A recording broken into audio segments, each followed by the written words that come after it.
today's media is staffed by people who are like Delhi police, who are part of the same culture as the perpetrators. And therefore, if you analyze the Hindi media in particular, across 12 of the northern states, you'll find it extremely provocative, extremely hateful in its nuances, in the words that they use, in the phrases that they are not as bad as Samna.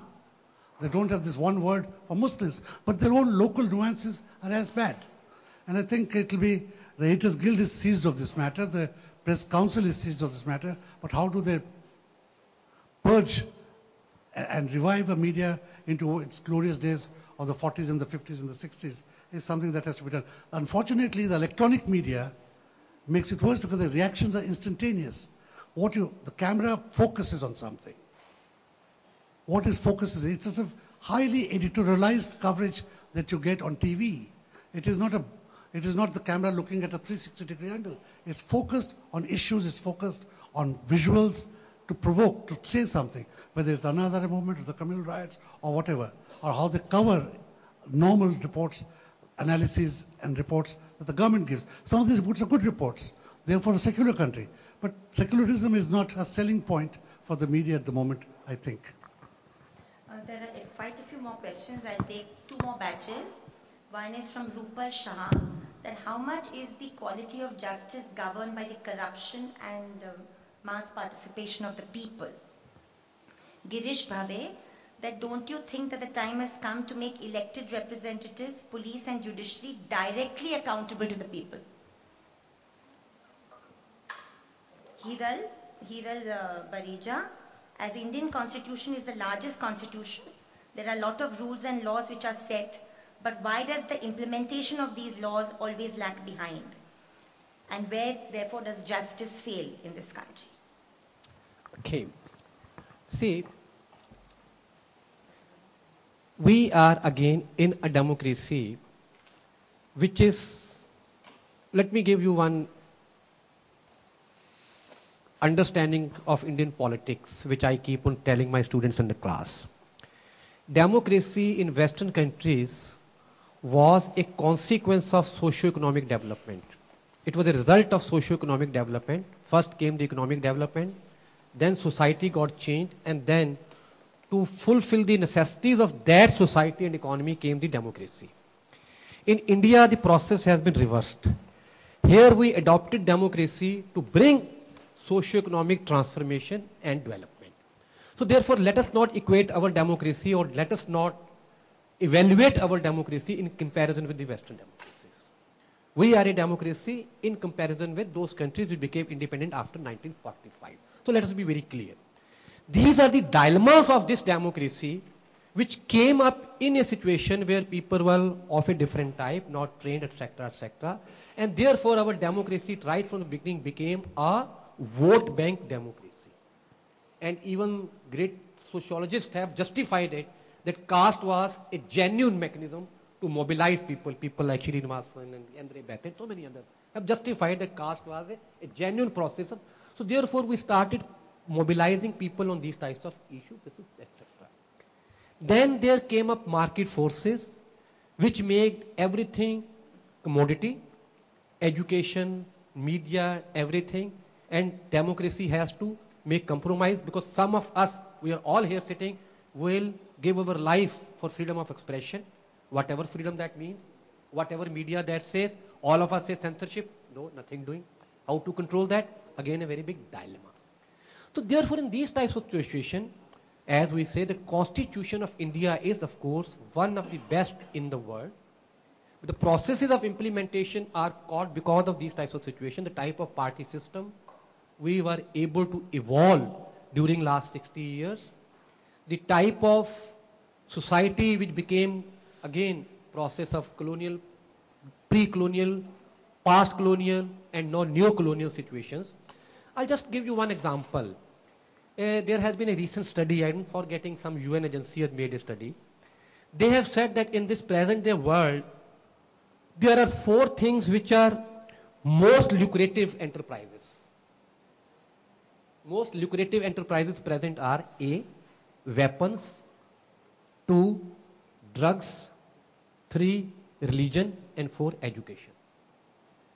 He was saying, let us, so, and then, so what is happening is that both education and religion, they have become enterprises. So education is not to inculcate certain values, it is to earn money. Same is religion. The spirituality is gone. The religion is to earn money. So give those types of values which are able to, that is how to reduce stress, depression, that, but not create humane values for which religion was made.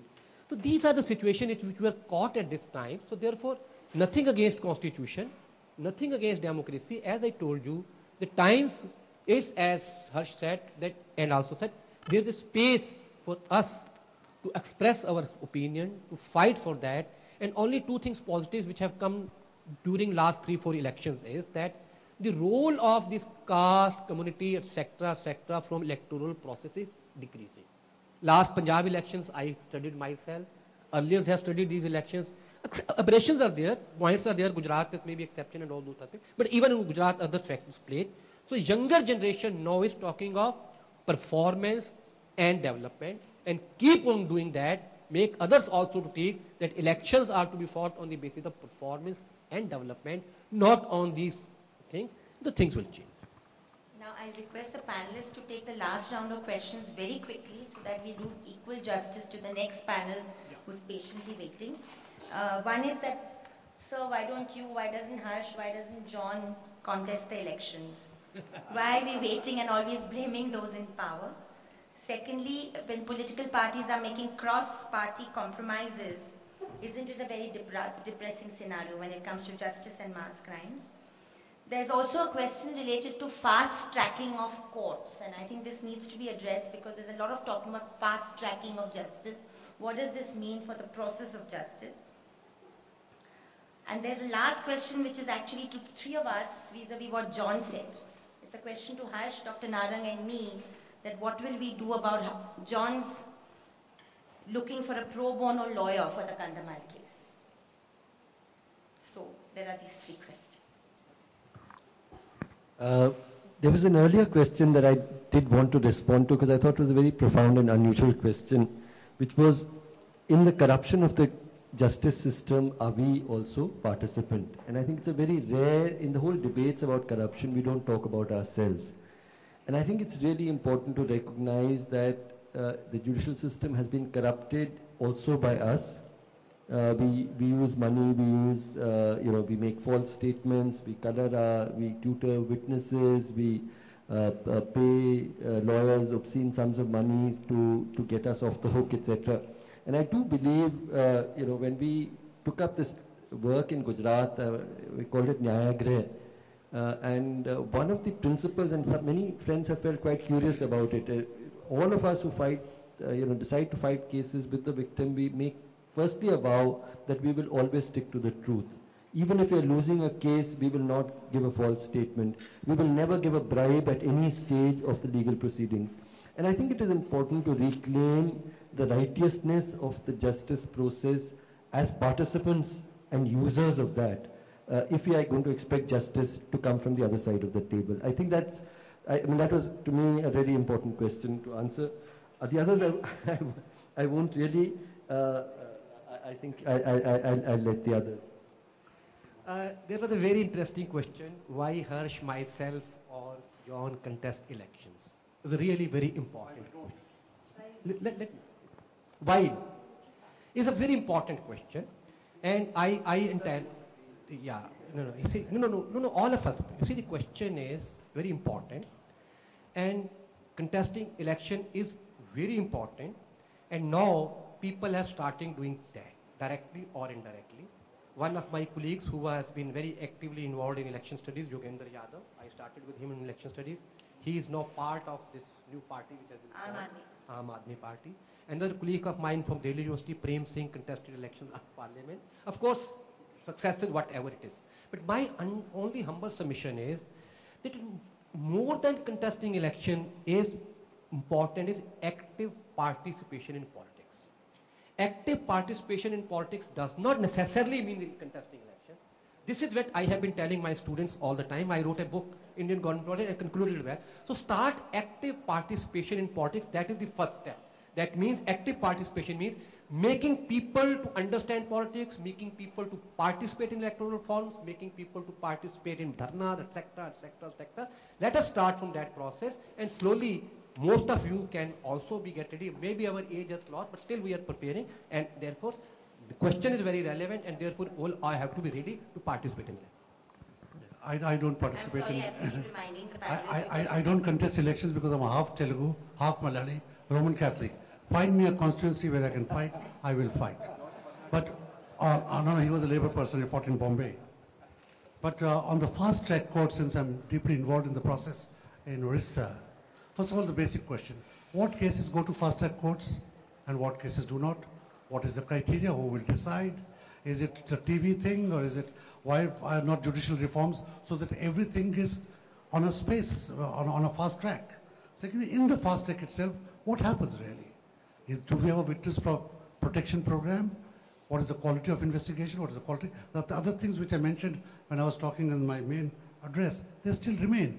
Fast track, 5 days a week, it doesn't help really if you come to that, because there will be an issue on which somebody will go to the High Court and take a stay. There will be processes, there will be witnesses who are missing. There are rape cases where the person has not been caught. And those things do take away from the fast track court. Fast track courts are not an end in themselves. Some of them, for some particular case, may sound good. But unless we speed up justice processes, I'm afraid we are not going to achieve very much through the judicial process. The need is for courts to act fast, for the police to put up charge sheets which they can defend, which can send people to court, to jail, and for the judges to reach their judgments as fast as possible. We must also have strong witness protection programs. In Kandhamal, the RSS has coerced, the woman tells me, my husband was killed in front of my eyes, and she goes to the court and says, I never saw my husband's murder. What happened in between those two statements? That is the point. I would, on behalf of all of us, like to thank this panel. It was a really, really, very educative panel. Thank you very, very much for coming all the way and being with us. And of course, you'll be with us in the public meeting as well in the evening. Justice Suresh, I will request you, if you don't mind, to stay on the stage, because the next panel also needs an esteemed chair like you. He, along with Justice Dawood, were responsible for the people's verdict on the 92-93 post-Babri Masjid demolition killings. And I'd like to invite Farooq Mapkar Sahab, Mr. Yusuf Muchala, Meena Menon. Meena, I saw her there, likely to make it. We were also assured by a sitting Additional Commissioner of Police, Mr. Krishna Prakash, that he would be with us. Because the Bombay police, Mumbai police has rightly come into a lot of criticism for not punishment of the guilty of those accused of 92-93, but they have constantly claimed that they put into place some administrative measures following the Justice Sri Krishna Commission report. So we wanted to hear from them what these measures will be. But he told me when I spoke to him an hour ago that he's held up because of Medha Haji's demonstration. I don't know, I hope he makes it. Meena? No, Shabir, no, later. First we finish Farooq and Mr. Meena's is last. Then we go. Meena's here? She's here. And end with some of the lessons from Gujarat. But particularly we will look at, Farooq Bhai talking about the Hari Masjid case as a survivor who has fought this case, stayed with this case, undaunted for 20 years, who was actually made an accused in a cross case and all of that and what it meant. Mr. Yusuf Muchala, who's one of those, like Dr. Narang, like yourself and Mr. Fulka, who right from the Justice Sri Krishna appearing before the Commission and the High Court, right up to Supreme Court, he is still handling many of the cases. And there is also another case like the Usman Suleiman Bakery case, which unfortunately we lost the witness last year, Maulana Huda Sahab, who was the prime witness in that case, when the state decided not to appeal against the discharge of Tyagi, and the witness went and appealed at the Supreme Court, and the Supreme Court in an appalling judgment in an absolutely appalling judgment, said that there was no evidence against Tyagi. You know, so so we'll begin with Farooq Bhai Mapkar, then Mr. Muchala, and then Meena Menon, hopefully Mr. Krishna Prakash will come. What do you say?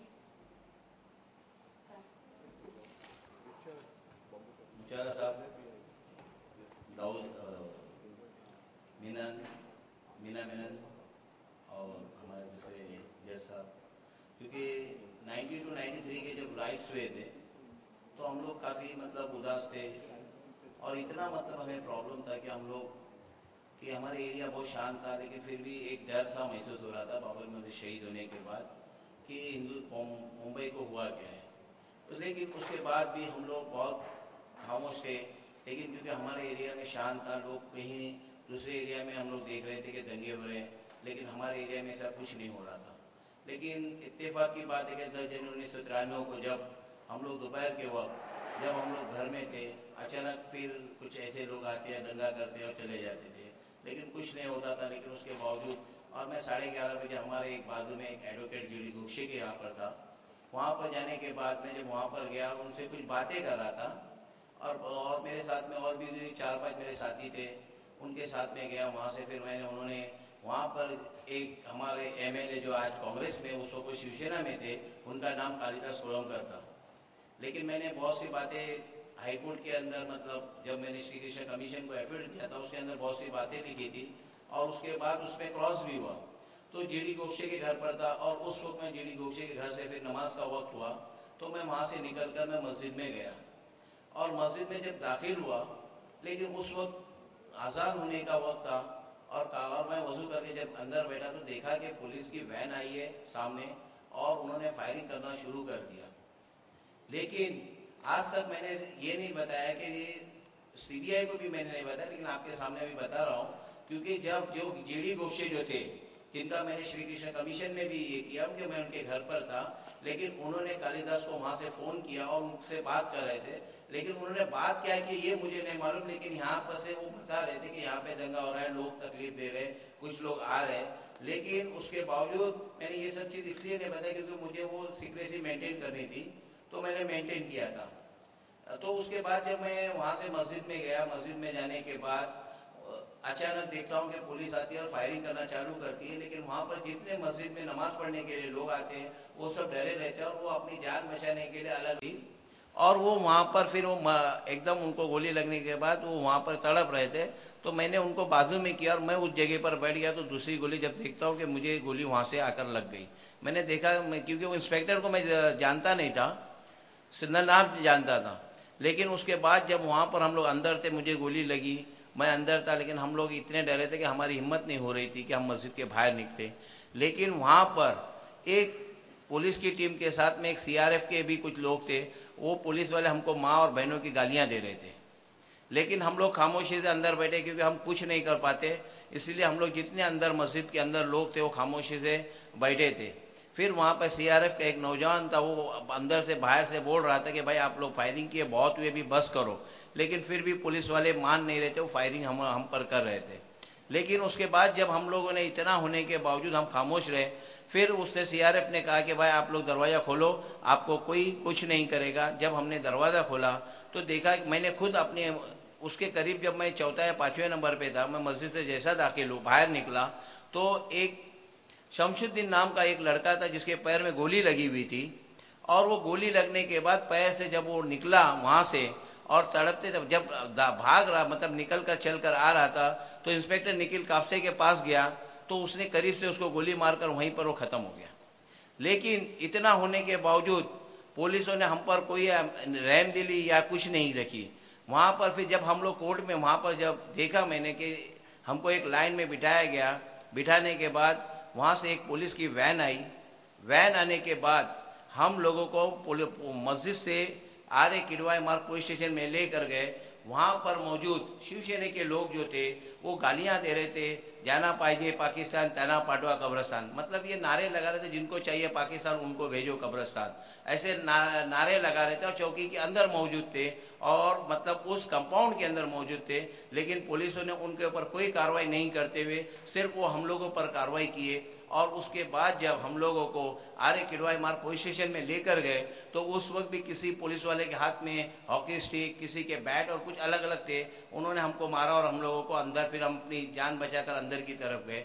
तो हम लोग 15 लोग उस पर एक van में थे। उसके बाद ऐसे करते हुए मस्जिद से जितने लोग थे उनको एक एक वैन में फिर वो लाकर वो अंदर करते थे। उसके अंदर एक इस्माइल नाम का लड़का था जिसको पुलिस ने मारा था, वो और काफ़ी परेशान था। वो आने के बाद उसको पानी की ज़रूरत पड़ी, लेकिन हमने उसको पानी नहीं पिला सके और वो भी पुलिस स्टेशन में वहाँ पर ख़त्म हो गया। लेकिन उसके बाद जब हम लोग 3 साढ़े 3 बजे तक गोली लगने के बाद, मुझे भी गोली लगी थी, उस गोली लगने के बाद भी मुझे पुलिस स्टेशन में बंद कर रखा गया। 3:30 बजे वहाँ से मुझे केम हॉस्पिटल में लेकर गए। जब मेरे साथ में 4 लोग थे, जिसमें से मैं और एक मेरा दूसरा साथी, हम लोग वापस आए और बाकी 2 लोग वहीं पर थे। वो मुझे मालूम नहीं कि उसका बाद में क्या हुआ। तो जब हम केम में गए तो वहाँ पर भी हमें मारा गया। तो इंस्पेक्टर चौहान करके थे, तो वो चौहान से कहा कि भाई मुझे इधर इलाज नहीं करना है, मुझे जो भी करना है मुझे हॉस्पिटल लेकर जाओ, हॉस्पिटल से मुझे अभी घर जाना है या मुझे आपको चौकी में लेके जाओ।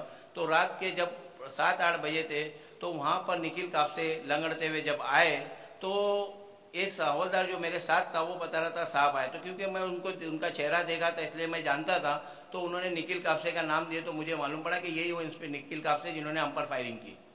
जब हम लोगों ने ये सब फायरिंग होने के बाद